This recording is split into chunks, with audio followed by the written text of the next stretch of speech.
Since the earliest days of arcade games, bootlegs have existed. Many arcade PCBs, or printed circuit boards, come with a manual outlining the schematics of the board and the chips.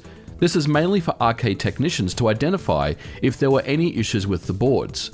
Bootleggers would simply replicate as best they could the contents of the motherboard, and the chips on the motherboard were simply dumped, usually with a cheap EEPROM burner. To this day, bootlegs of arcade boards are rampant, with the market flooded with them. Now you may ask why anyone would want to bootleg an arcade game. Well, like most markets, bootleggers wanted a cut of the profits and would try to sell these boards back to arcade operators at a cheaper price than the cost of an original. There were other reasons for bootlegging, of course. If you had the expertise, you could essentially make a copy of the game for yourself and replicate the arcade experience. Bootleggers would not only just make replicas of games, however, they went even further. By altering game data, sprite, tile, and code, they were able to build new games based off the games that they were working with. Here's a few examples.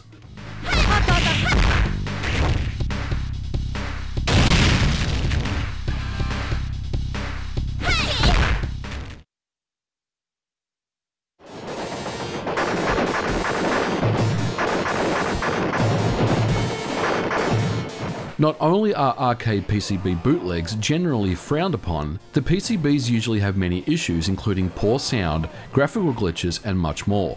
They also pose a greater risk of damaging the arcade cabinet if voltages on the boards were not regulated correctly. In general, most bootlegs are designed from cheaper parts, and lots of guesses and corners were cut in order to get the games to run.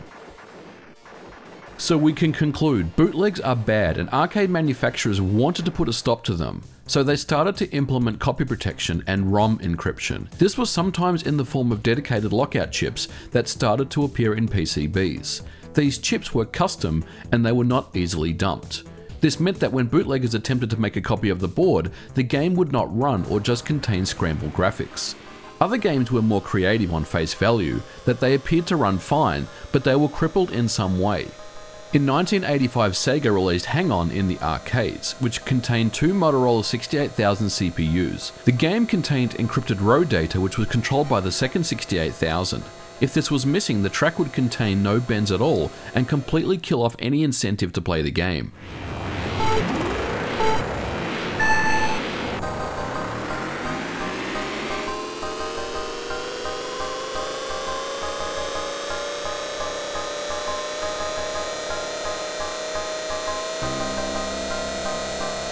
There are other examples. B-Storm was released for the IGS PGM arcade hardware in 2001. While IGS PGM runs on a Motorola 68000, some IGS PGM cartridges contain an ARM7 CPU and custom ASIC. Without these chips, the enemies won't fire any bullets and the game is rendered unplayable. But these methods were eventually bypassed and defeated too. In some cases, arcade games contain the same copy protection across different games. So in this instance, it's just a matter of using an original board that contained the protection and then burning EEPROM chips with a different game that used the same protection scheme. This is what's known as a conversion rather than a bootleg. Although ROM encryption and different methods for protecting their games became commonplace, arcade manufacturers were facing an uphill battle to stop the bootlegging of their games. So they came up with new and interesting ways to stop hackers from getting access to game data. Encryption by itself usually wasn't enough. In the mid-80s, to store protected data, arcade manufacturers started to utilize RAM chips. Wait a minute, did I just say RAM chips? A RAM chip stands for a random access memory chip. When power is lost to this chip, it also loses the contents of this data. Arcade manufacturers would store this data on a battery backup device. If a bootleg was attempted, the data in the RAM would get wiped and render the bootleg unusable.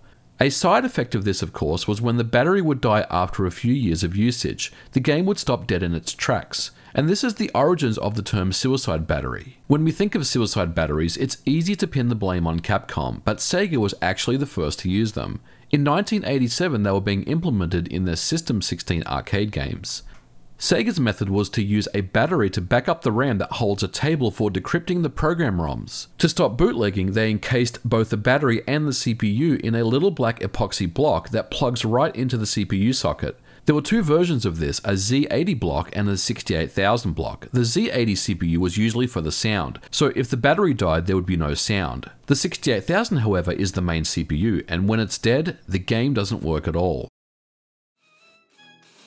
In 1988, Capcom released arcade games on the CPS1 arcade hardware. These were some of the best games ever developed and ones that frequent retro throwback collections that you see to this day. The earlier games had no copy protection, but by 1991, with games like King of the Dragons and The Punisher, it utilized the suicide battery approach. However, the battery did not power a RAM chip, rather it powered a custom chip that displayed graphics for the game. So when the battery died, the graphics did not display correctly or at all, but this method was easy to bypass by modifying a circuit to a battery-less state. CPS1 games were simple to revive with this method, and there was no other protection in place at all. And with this, many CPS1 bootlegs flooded the market. Capcom went back to the drawing board and came up with arcade hardware that would take many years to defeat.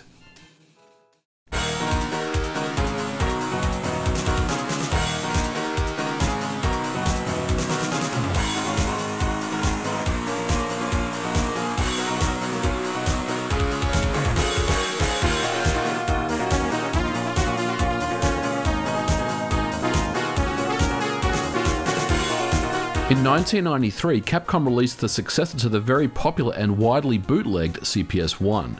Known as CPS2 or Capcom Play System 2 hardware, every single board utilized a suicide battery. The CPS2 came standard with very similar hardware to CPS1, including the 68,000 CPU running at 16 MHz. The sound CPU was a standard Z80 at 8 MHz. The same CPS A and B graphics processors found in the CPS1 were also implemented in CPS2, and the Capcom custom Q-Sound chip for DSP processing runs at 4 MHz. CPS2 was capable of up to 900 sprites on screen at one time, and ran at 384x224 with a 24-bit color palette. With the hardware design, Capcom was very much aware and learned its lessons from CPS1 bootlegging.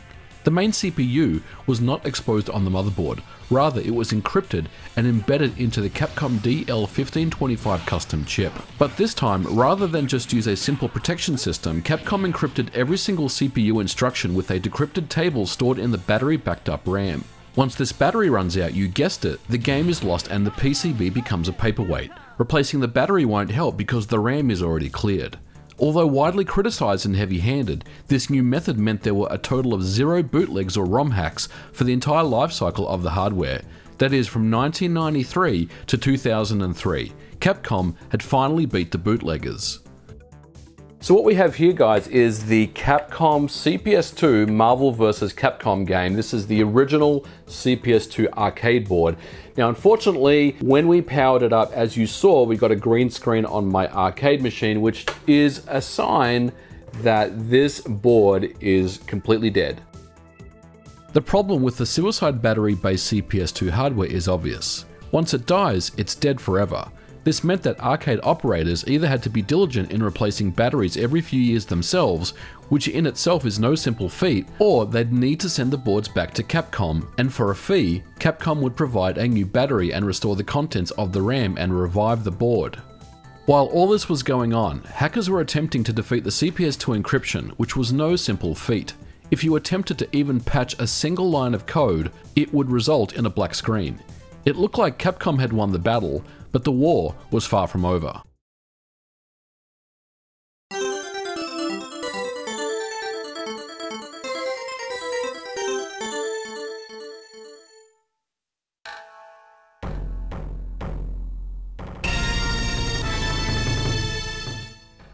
Capcom's biggest competition at the time was SNK and their Neo Geo arcade hardware. When the Neo Geo home system, the AES, was released in 1991, Capcom responded and developed their own home console known as the CPS Charger.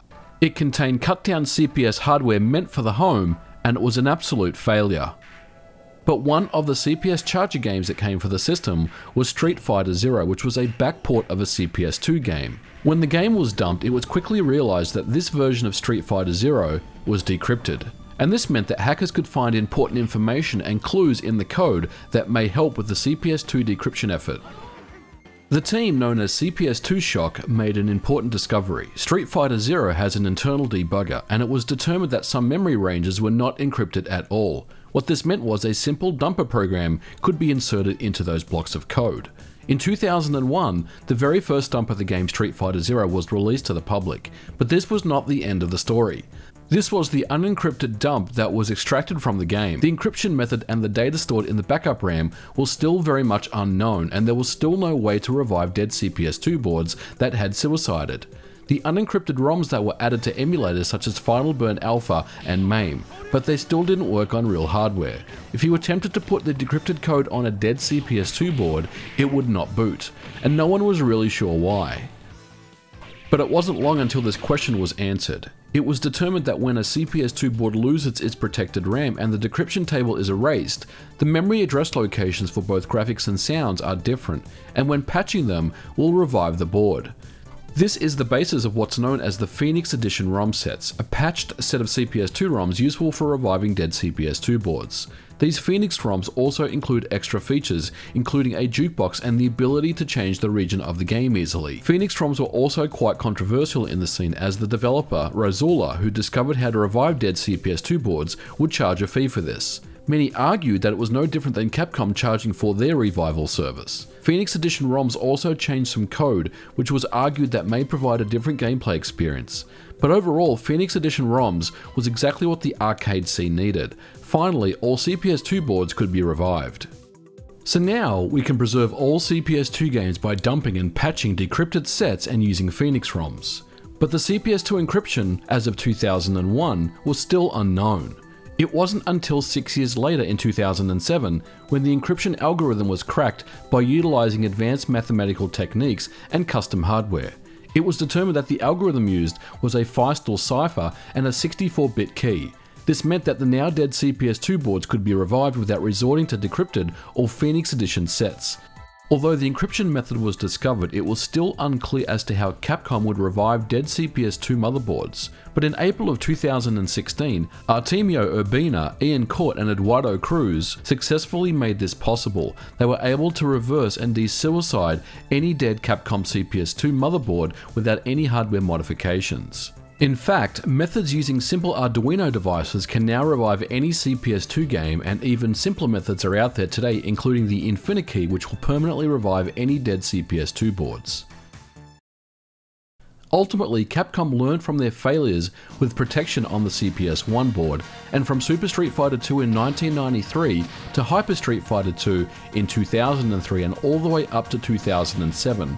The Capcom CPS2 encryption method stood firm as one that could not be defeated, and although weaknesses were found in the code and data to ultimately allow for other methods of running these games, Capcom had successfully stopped the bootleggers in their tracks. So there you have it, guys. That's the story of the Capcom CPS2 arcade hardware protection. It's an awesome feat that Capcom was able to keep the encryption intact for such a long time before it was finally defeated. Now the good news is we can revive any CPS2 arcade board out there, and that means that things like preservation and emulation really is very important in this day and age, especially considering that arcade hardware over time slowly starts to fail on you. So it's really good to see that we can actually revive these particular boards. Now before I go, guys, there are a lot of people I need to give credits to, so I'm going to leave every single person that is involved in the CPS2 decryption and the whole kind of timeline of this in the comments below, because this was not a single person or group of people that made these discoveries. It was a lot of different people over many different years, and I really think it's important to thank everyone that was involved in this whole process. Well guys, that will do it for this video. Thank you so much for watching. If you like this video, you know what to do. Give me a thumbs up, and as always, don't forget to like and subscribe, and I'll catch you guys in the next video. Bye for now.